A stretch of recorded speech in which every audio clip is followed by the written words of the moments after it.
Well, good afternoon, everyone, and thank you all for joining us today. For those of you who don't know me, I'm Kelly Roberson, the Executive Director of the Center for Alcohol Policy. The center's mission is to educate regulators, policymakers, and the public about alcohol's uniqueness and its regulation, and it's the latter that brings us together today. We have an exciting and insightful discussion ahead, and I'm thrilled to welcome you to this webinar on modernizing alcohol regulatory systems. Regulatory agencies across the country face a common challenge: outdated software that slows down processes, creates inefficiencies, and just plain makes it harder to serve both licensees and the public effectively. But modernization isn't just about upgrading technology, it's about transforming how agencies operate, making them more transparent, accountable, and efficient. At a time when many agencies are overtasked and underfunded, technology that's based on a programming language that's older than Gen Z, Millennials, and Gen X just simply doesn't cut the mustard. Today, we're taking a deep dive into one state's success story, Nebraska. Back in 2018, the Nebraska Liquor Control Commission recognized the need for change and secured funding to overhaul a software system that had been in place for over 20 years. This was no small task, but the results speak for themselves: faster license application processing, more completed inspections, and significant cost savings. Whether you're a regulator facing a similar upgrade in the coming years or you're already underway with one, whether you're an industry professional or simply interested in how technology can drive efficiency in government operations, there's something valuable here for you. We'll hear firsthand about the challenges, the lessons learned, and how these improvements are making a real impact. We're fortunate to have a fantastic panel lined up to walk us through this journey. From the Nebraska Liquor Control Commission, we're honored to be joined by Deputy Director Leanna Prange. We're also pleased to have Joe Cohote from Kissel Cohote ES Associates, who also represents the Associated Beer Distributors of Nebraska. And last but certainly not least, we have Cassie Torrey, Business Development Manager from Computronix, which is the software provider that helped bring this transformation to life. Before we get started, a little bit of a roadmap on my end. We'll talk through the background, process, outcome, and future of this project, hearing from each of our speakers about their experience, expertise, and insight. We have saved some time for your questions, so feel free to toss them in the Q&A box as we go, and we'll come back to them at the end. We're also recording this webinar, and we'll be posting it to the center's website and YouTube channel, along with any links and materials shared in the conversation. So smash that like and subscribe button to make sure you don't miss anything. With that, let's get started. Welcome again, and thank you for joining this conversation, Cassie, Leanna, and Joe. Leanna, let's start with you on the background. I know I just ragged on some old systems, but as we all know, just because something's old doesn't mean it's bad. But this system wasn't really an heirloom cast iron. It wasn't well seasoned. It was just plain old. Tell us about it. What were some of the problems there? Well, first of all, thank you, Kelly, and for putting these questions together and for the invitation to tell our story. Yeah, you're right. Nebraska's legacy mainframe was very clunky, and we had business processes that were immersed in manual processing with silos, and then we had silos in those silos, and we had a lot of spreadsheets. We tracked everything with spreadsheets. I think I went through the agency, and there was something like 84 spreadsheets we were keeping track of. So all the entry was done by our licensing staff into our mainframe. And if your business process wasn't captured in our mainframe, then literally all we had to keep track of that was a spreadsheet. So we were busy with, manual work, manual business processes completely.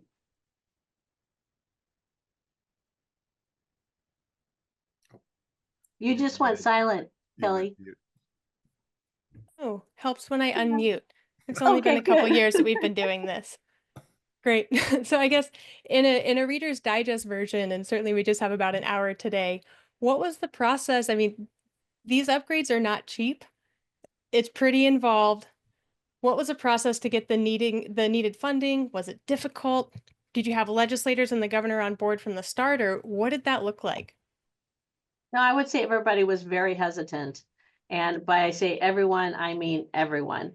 So, and it was an evolution. It was a slow evolution.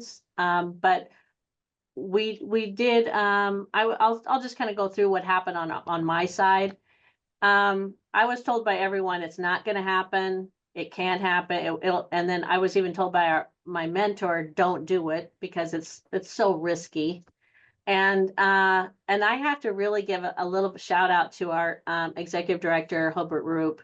Hobie, every time I walked into his office, I said, I think we got to do it. I think we got to submit an IT project. And every time he'd say, go for it, do it, go for it. And that was very encouraging, and I think gave me the courage to submit it. But I think it was a building block approach, and I highly recommend that, because if you do it in a way that in a building block, you really gives you the ammunition for every obstacle that may arise. So number one, I documented all our workflows. We had somebody come in and help us and write up a summary. And that summary then was given to our CIO's office. And they used that summary to write a needs analysis and determine if we really needed modernization or not. And I think that paved the way. And our legislature loved both the summary and the needs analysis. And then third, we hired a consultant. I mean, we didn't know, we weren't IT people. We know liquor licensing, and that's what we do well.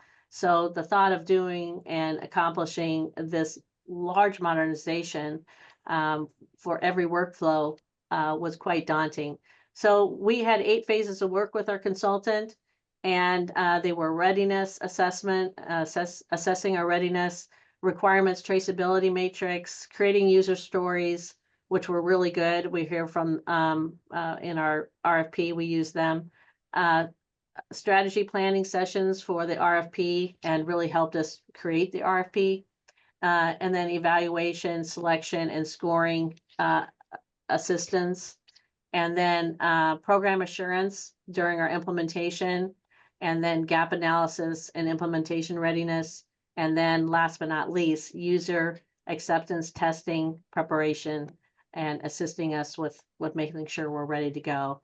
And I want to give a little shout out to Pete Ricketts. He was the governor at the time, and he essentially pre-funded our project. He pulled out our project out of our budget and pre-funded it in a mid-biennium deficit bill.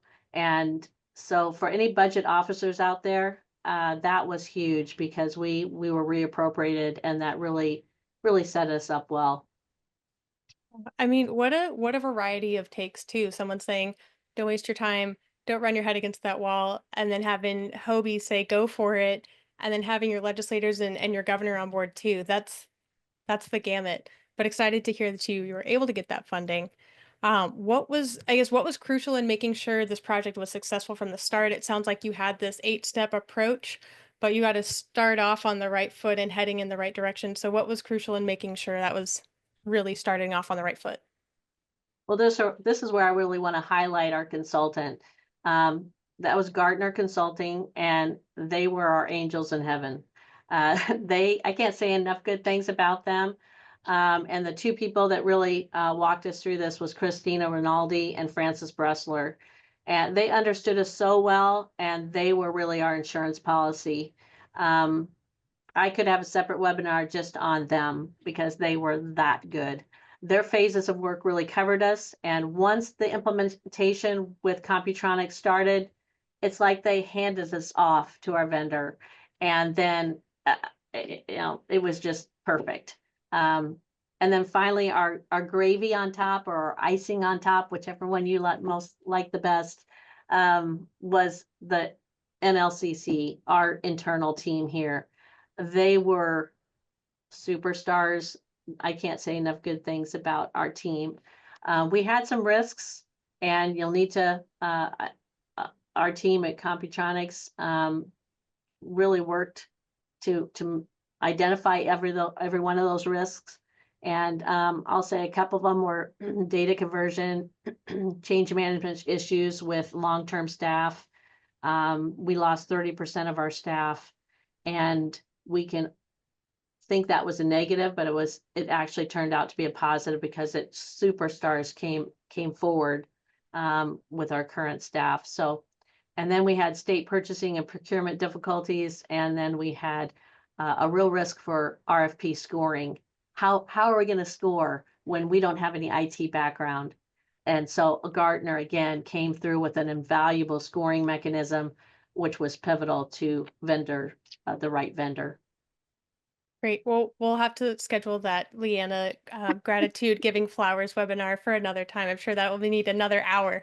Um, Great. Well, Joe, I want to chat with you too. I mean, what were some pain points and frustrations with the old system that your members, wholesalers, or industry, if I can ask for any other insight you've heard from industry members with the old system, tell me about that a little bit. Sure, and Kelly, thank you very much for asking the Associated Beverage Distributors of Nebraska to be a part of this panel. So we very much, and as somebody who's been, I guess I could use the phrase, long time listener, first time caller here today. It's a pleasure to be part of this. So, for our members, and Leanna talked about it, but this system was developed, in the early 80s, and the system that was still deployed, I don't even want to talk about what grade I was in when that system was developed, right? But what our members encountered was a system that was very different from any of the systems that they were deploying in their individual distributorships, right? I mean, you're talking about an industry that thrives on technology and updating those systems, and yet when it came time to interfacing with the commission or interfacing on that data, you were talking about a system that was an old DOS system and DOS system, and so it was not user friendly. It was not anything that they were experiencing in other areas of product management, of warehouse management, trucking and that sort of thing. It was a completely separate system, and so from that perspective, we had members who were devoting an enormous amount of employee time to this type of system. And of course, as the system became older, so did people phase out for being able to do that. And I mean, in an era where you have these, we were still functioning on an old system, and so that was the frustration that our members saw was, hey, how much of my resources, how much of my margins are being committed to employees? We have members who were looking at essentially circumstances where you had the equivalency of two full-time employees who were dealing in some way with the data going into the system. That's of course on the high end, but when they're looking at it, you look at it and say, my gosh, every other system I'm dealing with is so much easier. And so that was the frustration that our members were facing, was how much different this is from anything. And so from that perspective, a change was a welcome idea, and one that it was easy for us to get behind in that regard. Gotcha. I feel like that screening question for some of your wholesalers would be, did you play Oregon Trail in school? And have you ever torn the pieces of paper like off the side of the printer paper and then made a little like accordion? If you don't know what I'm talking about, probably not for you. All Take right. that giant floppy disk that's about like this and What is insert. that? Right, Yeah, yeah, exactly. yeah, yeah. If you know who Clippy is, you might be too young. Um, all right. Well, I guess when it comes to securing the funding or making the case for this, it sounds like Leanna had some pretty friendly ears, at least in the legislature and of course in the governor's office as well. But were wholesalers involved in making that case as well? Did you get involved there? Tell me about that if so.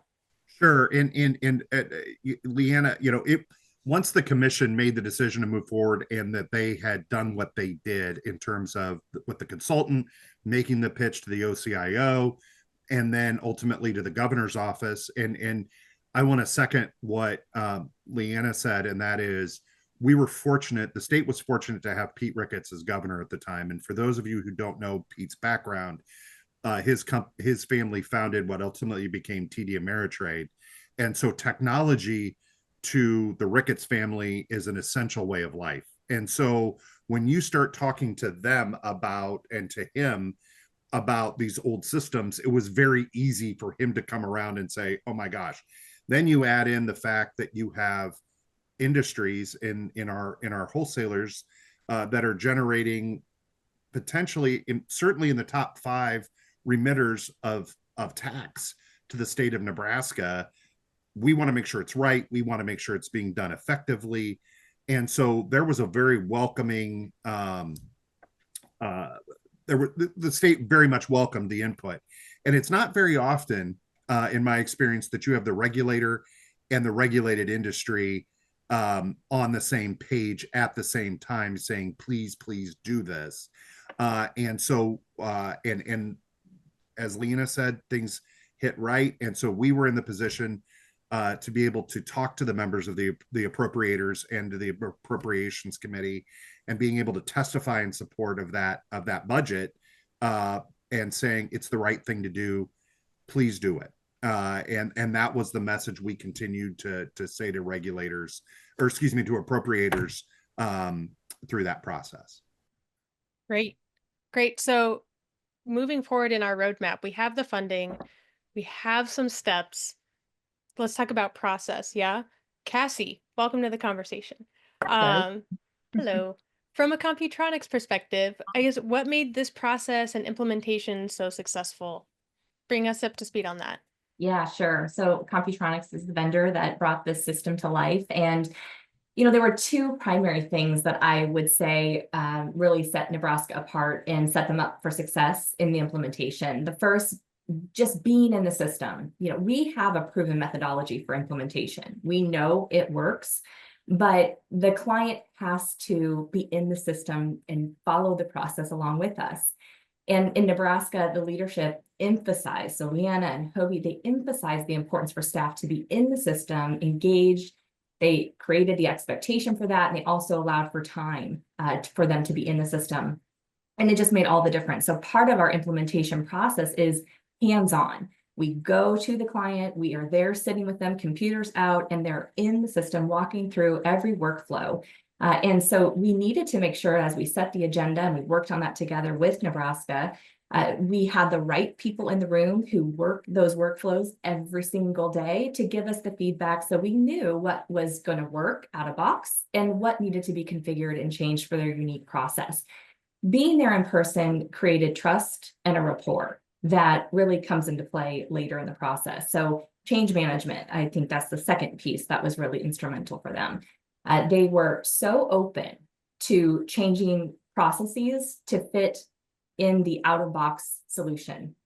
You know, Computronix has more than 10 ABC clients, ranging from small to large jurisdictions to control and license states. So over 15 years, we've had some of these clients, and we've established best practice workflows. There are some commonalities, believe it or not. A lot of agencies think, you know, everything is unique about them, but there are some commonalities across states as in terms of workflow and process. We've identified those and created those as out-of-box solutions so that you don't have to spend a lot of money to configure it. It's right there for you. Now, in Nebraska's case, they were very open to, because we had the trust and rapport, they leaned on us. They looked at us as experts, understanding the technology in the ABC space, and were open to changing processes, sometimes even going to the point of changing rules and regulations to make it work, which says a lot about just their openness to, and I think to the trust and rapport that we built. So those two things, change management, openness to working, you know, inside the workflow that we've already identified, and then just making sure they were in the system. Gotcha. And Leanna, on the flip side of that, from the other side of the table with your laptops open, what was that like working with Computronix? I mean, you mentioned that there was some turnover on staff. Talk about that. Not necessarily a turnover, but talk about what it was like working with Computronix on this. Yeah. Yeah, we really enjoyed, you know, we were hesitant because we didn't know what this process was going to look like. But once we started working with them, my team, like Cassie said, is very open, and they're very open and honest people as well. So, you know, they wanted to, they weren't going to just take something at face value. They're going to tell their opinions about it. And yeah, we quickly built trust, like Cassie said. And I think it was cohesiveness of the team, not only the Computronix team and not only my team, but then bringing it together. I I have the utmost respect for the team that implemented at Nebraska, and I'm going to shout them out: Laura Fairchild, Ray Martin, Kutsi Mambuko. Those three people are amazing people, and they knew, like you said, we just had that trust, and we knew we had to get this implementation done. But we all, I think, had that bigger vision, that longer vision that said, this is going to be a long-term relationship. So we're going to need this long-term. And we designed our contract with extensions. So if we maximize every extension, it'll be 20 years that we'll work with Computronix. So it wasn't just short-term, it's long-term. And I'm thinking, in the back of my head, I'm thinking, but what are we going to look like at the end of 20 years? I'm not going to be here, but we're still going to need this. So, and very quickly, their Computronix is proving to us that they're investing in the product. So it's a win, win, win, win in Nebraska here. We'll be using Computronix for a long time. That's great. Would you say all you do is win, Leanna? Yes, we're just a winning. Your hands went up. Are they going to stay there? Well, that's I was going to ask you, what's the relationship like between you and Computronix? And my question was this kind of a so long and thanks for all the fish situation? But sounds like with all these extensions, this really is a long term. We're partners in this. We're working together on this. So that answers my question there. You mentioned, and I'm not going to remember the acronym because I haven't spent time in this as much as you have, but user acceptance testing, is that right? UAT? Yes. Is that where you saw, and this will transition into bringing Joe into the conversation too, but is that where you saw those external stakeholders getting excited and engaging and participating in this process? Yes, I do think we had external user acceptance testing designated. They had really volunteered for it. So appreciate all the volunteer work that they did. But yeah, we had external, I think 2 external events, and they came in 100% attendance. I think the beer wholesalers were 100% in attendance of these events, and they really were pivotal to help us, you know, with the testing, and it gave them a preview into the system. So they registered, they tried their workflows out. And it was really good to, and in Computronix had never seen this idea before. We heard that nobody's ever done it before in an implementation. So, and Computronix there again came through and made our vision a reality, because it was a little harder for them to manage all those users signing into the system ahead of time before go live situations. And it still was, it was really good. Neat. So Joe, sounds like wholesalers, like as Leanna mentioned, participating in this, being integral in this UAT. So my understanding here, and maybe better experts can chime in, is hey, this hasn't gone live yet, but here's pretty much what the system's going to look like. Get in here, make sure that this works well for you. Does this make sense? Is that kind of a fair description? Cassie, maybe Yeah, I'm looking at you or Joe to chime yeah, in. no. And I would even take us back a step, because I Okay. think there was, and I think it's important to remember how quickly this process moved. I know a lot of times in government and other things, we talk about, oh my gosh, this is going to take forever. This is going to be very slow. From my perspective, and I think from our members' perspective, this moved lightning fast. When you're talking about the development of a system like this. And so one thing that I would just say is that we are fortunate in the sense that the commission, Leanna, her team, brought us in sort of initially saying, what would you want the system to be? What do you want in a system that would be developed? And I think to that extent, we remain very appreciative. And that's, I think, one of the things that I would say would be important for any regulator that's listening in on this, is that the technology that exists in the businesses of today is something that should be embraced, and to the extent it's possible, is those experiences be harnessed by governments and in their ability to utilize those types of systems. And so to a huge extent, we were very fortunate that the commission brought us in at that early stage to say, what do you want?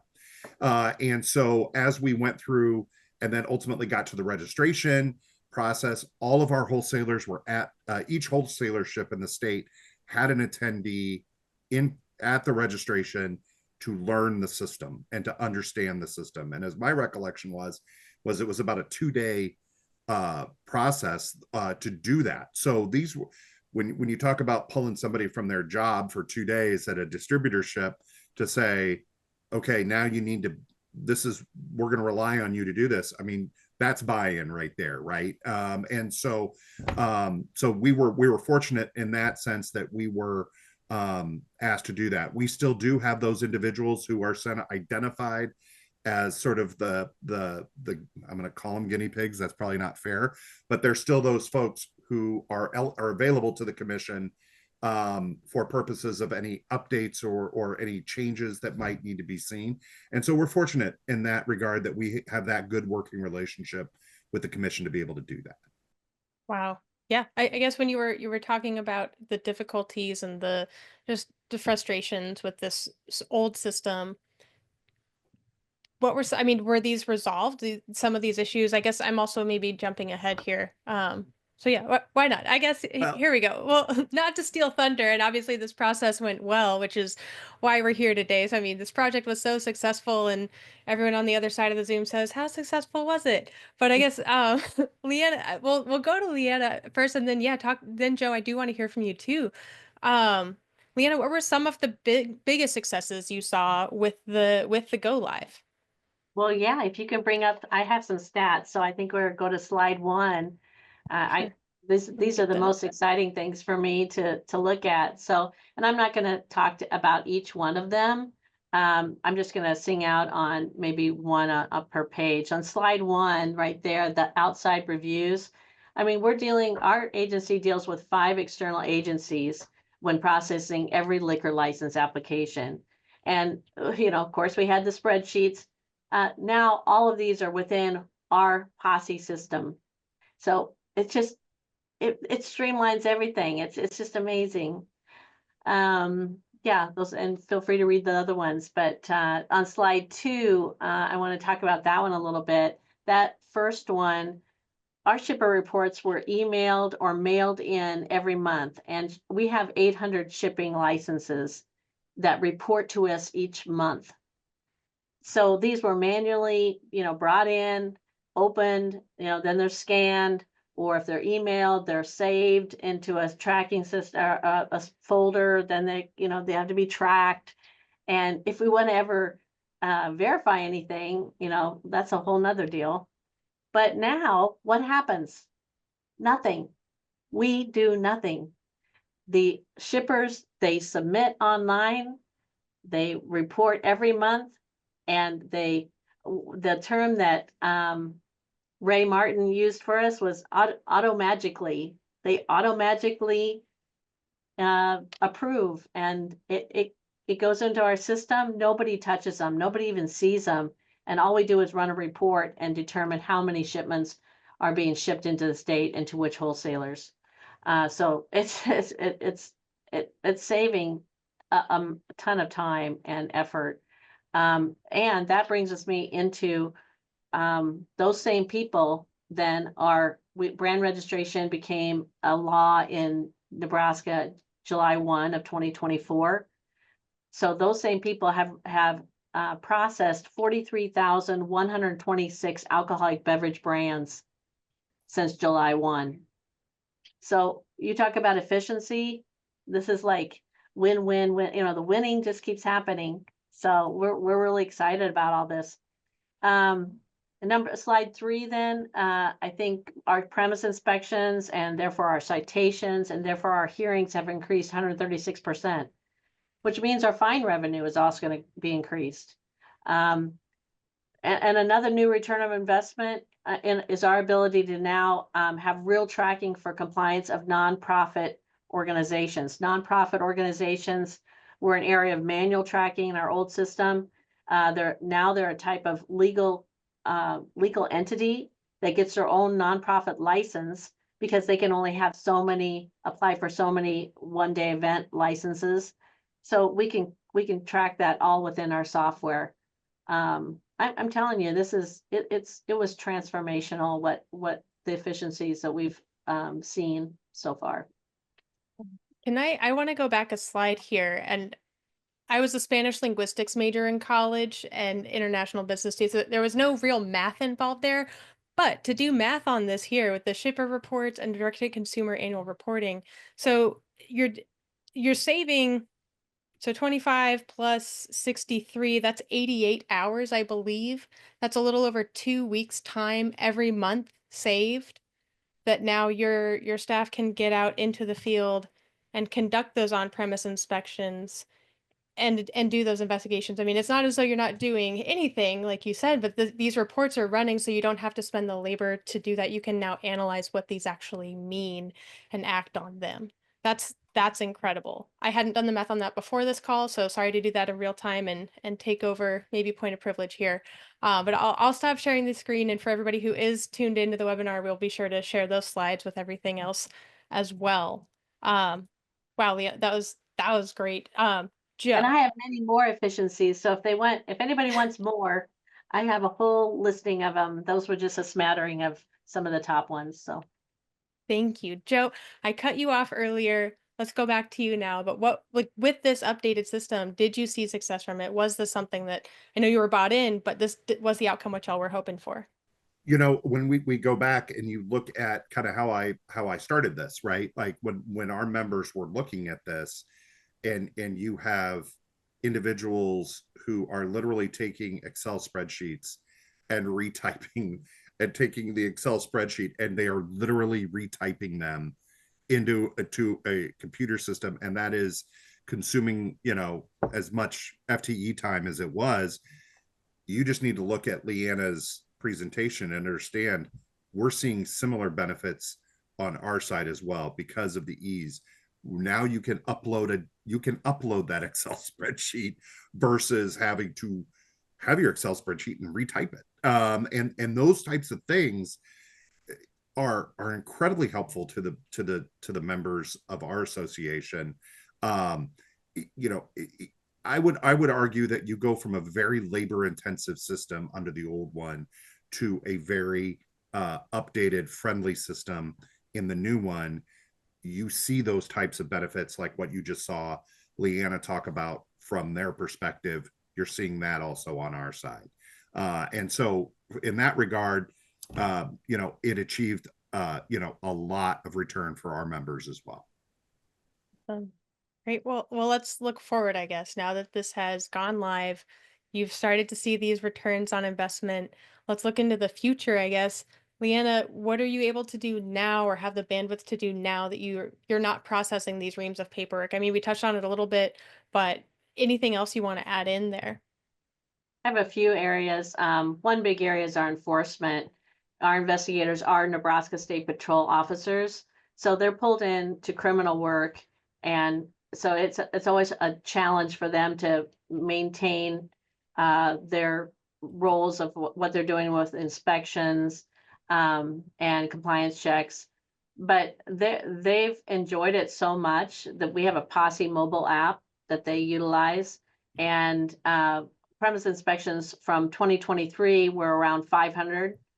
And now just in the 8 months in 2024 that we were live with Posse, they have over 800.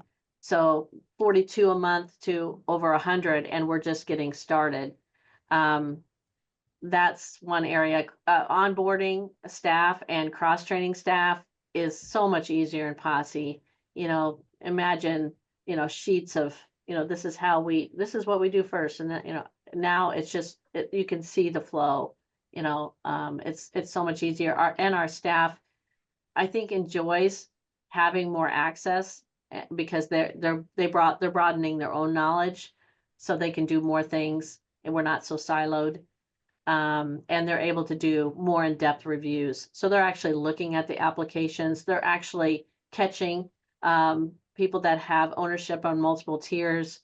They're we're catching things in the regulatory reporting that we just weren't able to have the time to look at in a meaningful way. So yeah, it's definitely elevating the work. That it sounds like it also is empowering or getting your staff excited because they have the buy-in. They can see this is why this makes an impact in our agency. This is why I do my job, and understand that in a broader context rather than here's what the answers to this report have been. So Yeah, has that been, I would imagine that's been a change there, or maybe what other changes have occurred at the agency or on the staff as well that have been exciting to see. absolutely. Powering was one of them, and improved all our workflows. We're able to address our rules and regulations. Quite frankly, we just didn't have the bandwidth to be able to try to uh, handle, updating them and looking at them critically. And so now we're starting to do that and do a lot more updating on our website because we do utilize that for our industry members a lot. Yeah, every process has been modernized. I'd say overall the agency is more proactive and less reactive, would be an easy way to say it. And like I said, the transformation is still in progress. We're still doing things that we weren't able to do before. Neat. I guess what are some things that you have this capacity, bandwidth, etc., that you want to, now that you have that, you're freed up to explore what in the future? What's on the horizon, Yeah, if you can share? I think there's four big things, and there's another huge one. But anyway, I'll go with the four big items that I'm really excited to be able to share this with people that might be interested. Number one, Computronix just completed our new reconciliation feature in Posse. So starting in July, we're working on revamping some of our regulatory reporting. But starting in July, internally here, we will be cross-checking, reconciling all alcoholic beverage shipments from the manufacturer, supplier tier to the Nebraska wholesale tier. Every one of them will be reconciled. I mean, that's groundbreaking. That has never happened. In our old system, we were lucky if we could do it sporadically, and now we'll be doing it 100% of the time. So because we have those savings of these, low level work of, compiling shipping reports, we don't have to do that anymore. We can now exchange those tasks for higher level work. Also, we hope to do that same thing in direct to consumer shipments.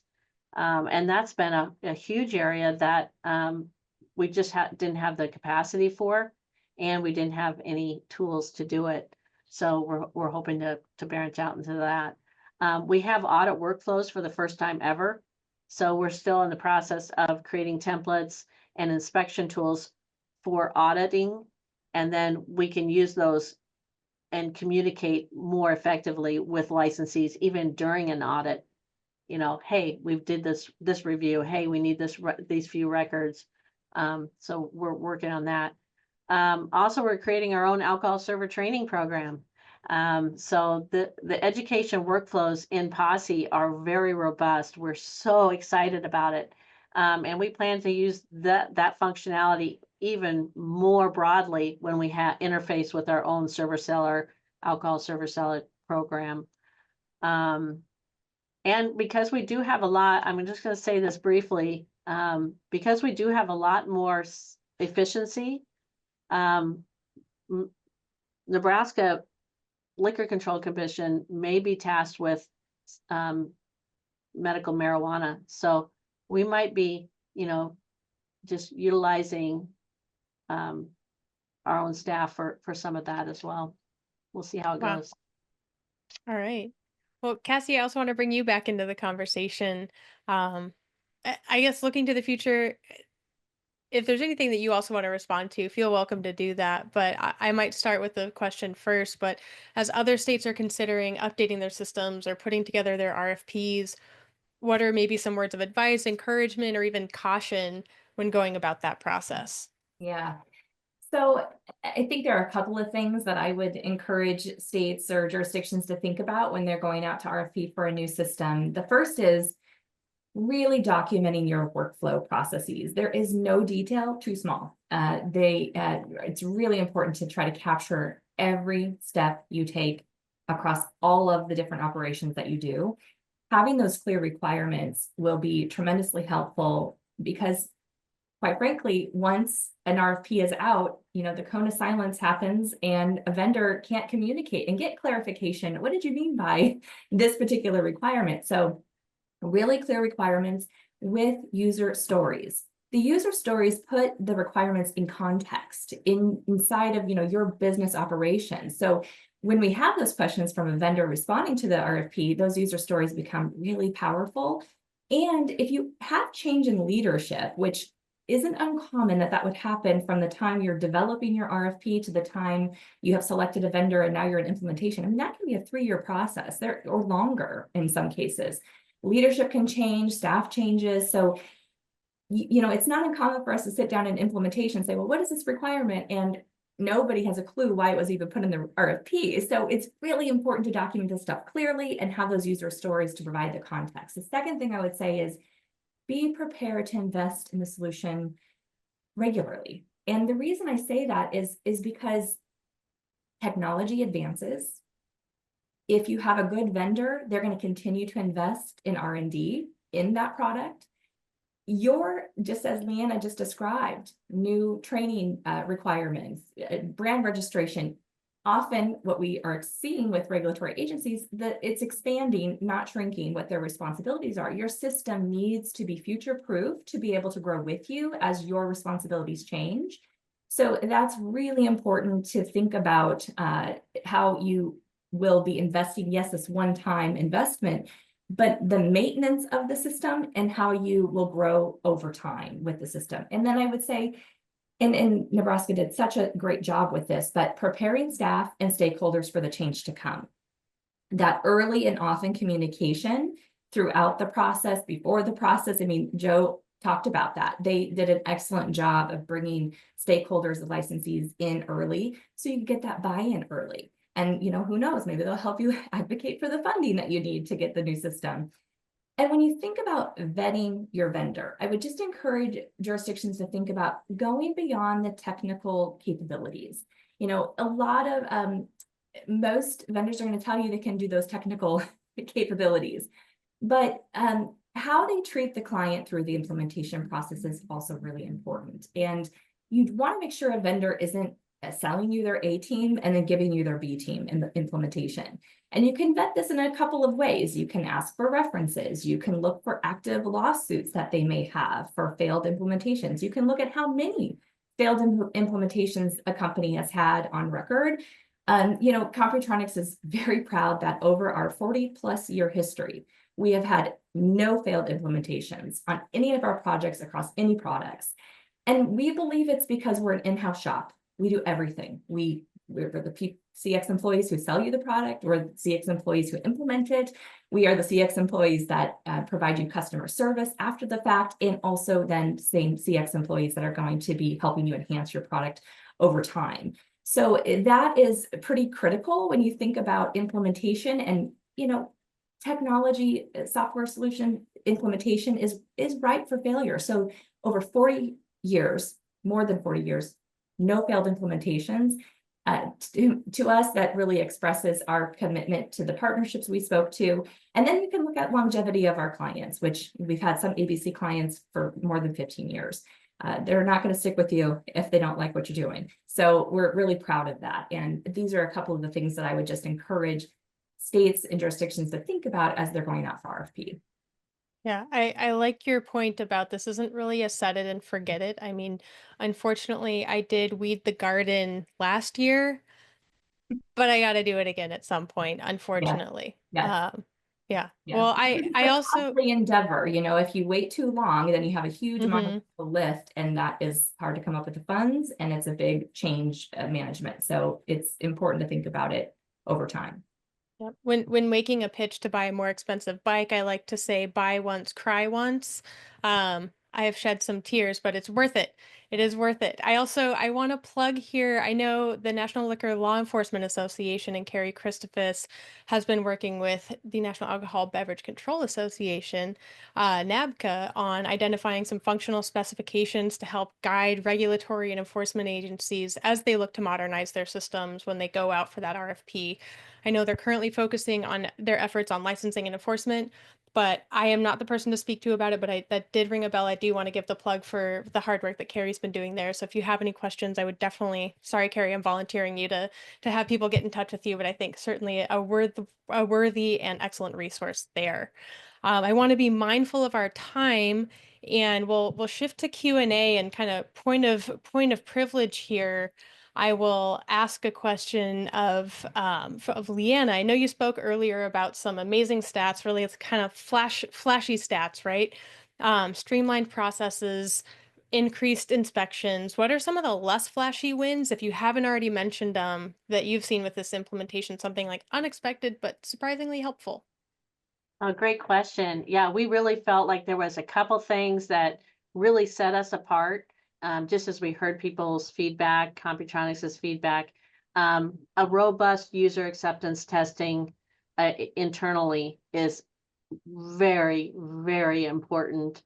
We actually added on with our consultant to prepare us for that, and we're really glad we did.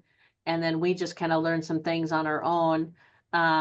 Because if you have also then in conjunction with that, your workflow documented, your new workflow documented, and then you're training your staff simultaneously with that.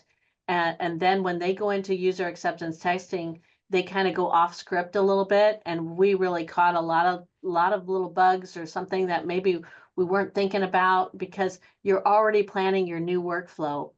And so that was really pivotal. We hit when we go live, we had no bugs. It just went perfectly. So we really think that was one of the keys. And then secondly, I want to compliment our team here in Nebraska. Every one of the supervisors that were working with that, they did that, and that was a good way to sell and really encourage. I think they mandated 1 hour a day that they were required to be in the system. And so the adoption by our staff, even the slow ones that didn't really want to do it or didn't really want to take time, it's okay. They came along slowly, but 1 hour a day they got in it, and everyone was adept by the time we went go live. And I can't say enough good things about that. That's amazing. I think with the UAT that you mentioned, I bet there were some really shocking ways that people found to kind of break your processes. I know I've seen that. You think you get something set up and then somebody comes and you're like, how did you, okay, I'm glad you broke it so we can fix it. Yeah. I want to take a question from the Q&A here. From Lauren Faust, could you please elaborate on how modernization helped make inspections and investigations more efficient? Oh my goodness. Gosh, there are so many things. Shannon, she created several different types of inspections. And so now we can even do the different stats on the types of inspections. And the cool thing about Posse is we have all that at our disposal. We have all that control to create as many inspections as we need in our Posse system. And we can we have an ad hoc reporting, so we can create the statistics as well. And that's another thing we're kind of pushing towards too. More transparency of how much we're doing in the system, how much more inspections and so forth. What was her specific question about how specifically they're being used? How it makes inspections and investigations more efficient. I think you and I chatted at one point, just having an iPad or an iPhone to go through and having visibility between your law enforcement and your licensing folks. Is that, maybe that would speak a bit to it? Maybe you can elaborate there. Yeah, even our Attorney General's office has access to the system. So when those inspections come in, there's a workflow that goes through it. They're reviewed, and looked at by our Attorney General's office if it's, going to go through on a citation, and there's just a review workflow that it goes through. It's amazing. I mean, we're getting people to hearing within 30, 60 days after they're being cited. Wow. Yeah. Another question, Travis, if I mispronounce your last name, Travis Morganhagen, apologies.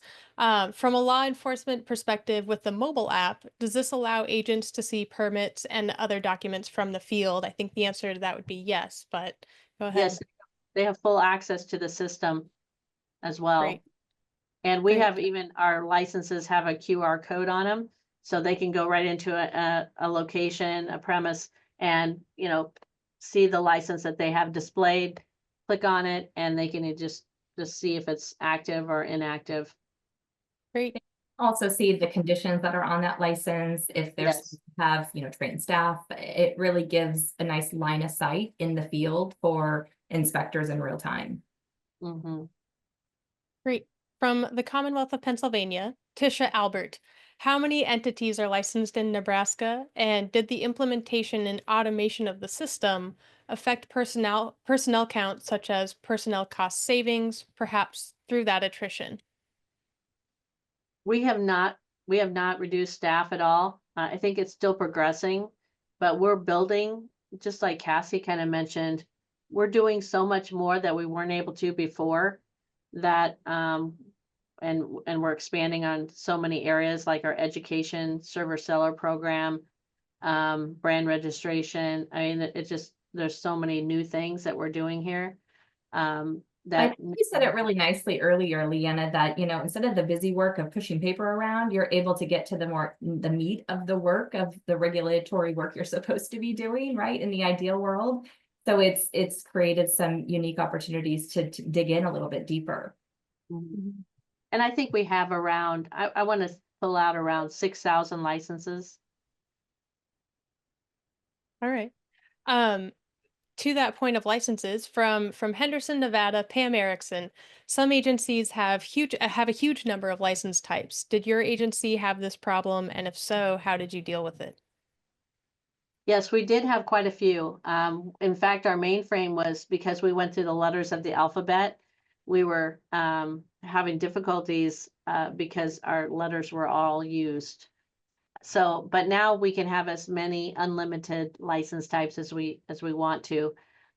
We did do some little cleaning in that area legislatively. And we also, we have some permits, and our second, we used to have standalone licenses that are now called secondary licenses. So we've done a little bit of playing with them, but you won't have any issue if you decide to go posse, because it's unlimited and you can just create them just like that.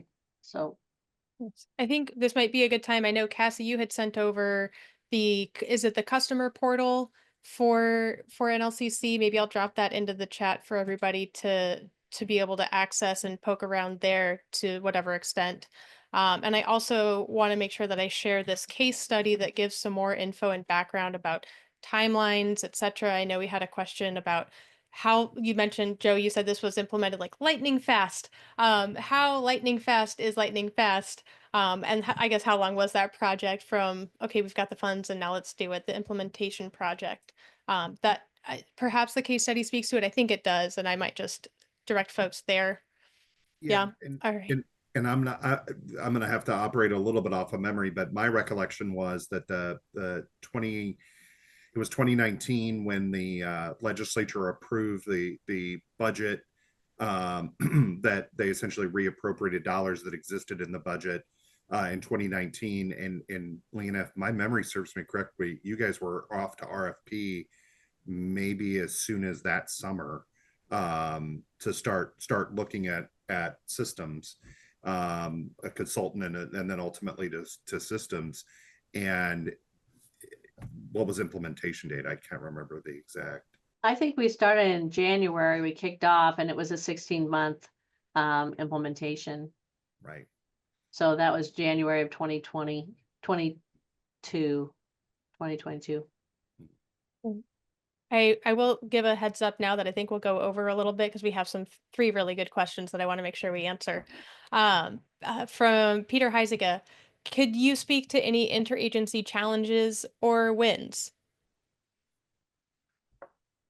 Interagency, I'm kind of curious. I'm gonna kind of go back to our we had some difficulties with our own state government, you know. I think they want to help, and they indicated to us that they wanted to help. So our own OCIO, our own procurement, everybody said the right things, and I do believe they had a good mind about that, but it was difficult to get actual support from them. So if you think you're going to get a ton of support, don't just listen to the words, but be really, you know, able to, you need to advocate for yourself. That was a lot of time and effort to, you know, hold our own state agencies accountable to what they were going to help us with. And ultimately everybody came through, and we were successful. So I guess I'm gonna focus on that, but just really caution you that it can be fairly toxic. You know, if you don't know what you're asking for, you know you need help. But I really want to commend Computronix here, because they came alongside of us when we'd get to this impasse. They would bring anybody they needed to on their side to fully help us get that knowledge communication, that knowledgeable communication for technology. Maybe it's a jargon that we don't know. So they would walk alongside of us and really work with us to be that mediator and get what they needed, because they'd have to be the one to go directly with them. We couldn't be the one saying, well, they want this, or now you want this, and be that middle person. So we would just get them, everybody together, and they were always willing to do that. So sometimes that's what it takes. On a related note, I think this works perfectly with this next question. Asking the right questions and having good data, right? Your actionables are only as good as your data is clean and correct. So the question from Lisa Ogden is, how did your team handle the data conversion from your old system, and what was the approach to ensuring that bad data did not get converted? Well, we really made a conscious effort to limit what we were gonna convert. We only did active. We figured we could keep that mainframe for 5 years if we wanted to, and still look up old history if we wanted to. So we really worked with that. But what we struggled with, yes, cleaning was a little bit of a problem. We did some concerted efforts on that. But what we really worked was hard was the transformation of the data. So transforming it from this data model over to this one. And you know, that's on each agency. And we came close to having some trouble there. It was one of our high risk areas, but thanks to a superstar on our side, Lisa Stewart is her name, and she knew our data you know, we made efforts to learn it, but she knew it on a different level. And so she helped them tell them exactly how to transform it, and what needed to go, what fields need to be transformed into what, and mapped it out. And I think it was the smoothest data conversion that Computronix has ever experienced. So it went really great, but it was a lot of work. Yeah. Yeah. Giving a shout out to Lisa from your team. It seems like the Lisas are on the data. They are into it. One more question here, and then I do have one I want to follow up with Cassie. But what was the biggest hurdle to overcome when transitioning from one licensing system or platform to another? Some lessons learned, and I know that's probably a bigger question than expected, but I think it's a good one. Let's speak to that. From one platform to another, I think trying to mitigate that for our public and for our licensees, they were really concerned. I mean, we have a big state, and some people have great internet, some people have no internet, you know. So we're expecting everybody to come on this online solution and software and register in a system that maybe they, we have a lot of elderly licensees. And so they would have to, and our team just got really, really good at tech support, helping those. I mean, they would spend 40 minutes on a call. Okay, now click here. Okay, now do you see that up in the left-hand corner? Click there. And, I mean, it was intensive, but we're getting through it, and it's been really good. That's awesome. Cassie, as you look with other agencies or even with this 20-year relationship that has started a couple years ago now with NLCC, and if so, how does Computronix kind of keep tabs on the regulatory environment, and do those changes, shifts, or intel impact your R&D or your, I'll say a tech word, your dev stack, your development stack from Computronix and your feature offerings? Yeah, no, definitely. So, you know, I have spent my career in alcohol policy, doing alcohol policy before I came to the tech side of things. So I was really pleased to see how invested Computronix was in R&D for their Posse ABC product. And part of what they do is monitor that landscape. We follow NAVCA's daily news update and, Mark Brown's industry update and alcohol law review to keep our finger on the pulse of what is going on. We go to lots of conferences, not just to be a trade show exhibitor, but go to the educational sessions so we can just get immersed in your business operations, pain points that you're experiencing, which brings me to direct shipping, which we know is a significant, very manual, labor-intensive process that regulatory agencies want to do more on. And because it's so manual, it's limiting. And so we are exploring ways to automate the reconciliation of direct shipping reports so that you can look at beyond just unlicensed shippers, but look at, are they meeting the requirements of the license type? Are they staying within the volume restrictions, the geographic restrictions? So that's an area we're exploring and really excited about. And in addition, and this is in fact happening very soon, is enhancing our enforcement module. We are looking at how we can go beyond just administrative enforcement, but look to criminal and even evidence handling. So yes, we are keeping our finger on the pulse, and that does feed into our product roadmap. Absolutely. Great. Well, it's amazing to be able to empower these agencies to enforce those laws that they are tasked with enforcing. Because I think we talk about this in a report, and Cassie, I know you and I have chatted about this before too, kind of this idea of deregulation by defunding. What good is a law if you're not enforcing it, right? It's kind of just here's a good suggestion. So to be able to get out there and enforce those laws and have the track record of doing that too is huge, and have that data and good actionable data to act on, right? Last question, and then I'm going to go to some key takeaways from each of you. Have you found, Leanna, reduced processing times for applications and permits, not just reducing the steps, but the processing times, I would imagine, have decreased as well? Yes, we went down from 3.5 hours to process a perfect application to, no, maybe it was, yeah, I think it was 3.5 hours to, no, maybe it was more than that. I have to look it up here. Give me a second here. Minutes. 210 minutes to 51 minutes. Right. So what's 210 divided by 60? Almost 3 Yeah. hours. Yeah, 3.5 hours to 51 minutes. That's seems like a decrease to me. It's Um, awesome.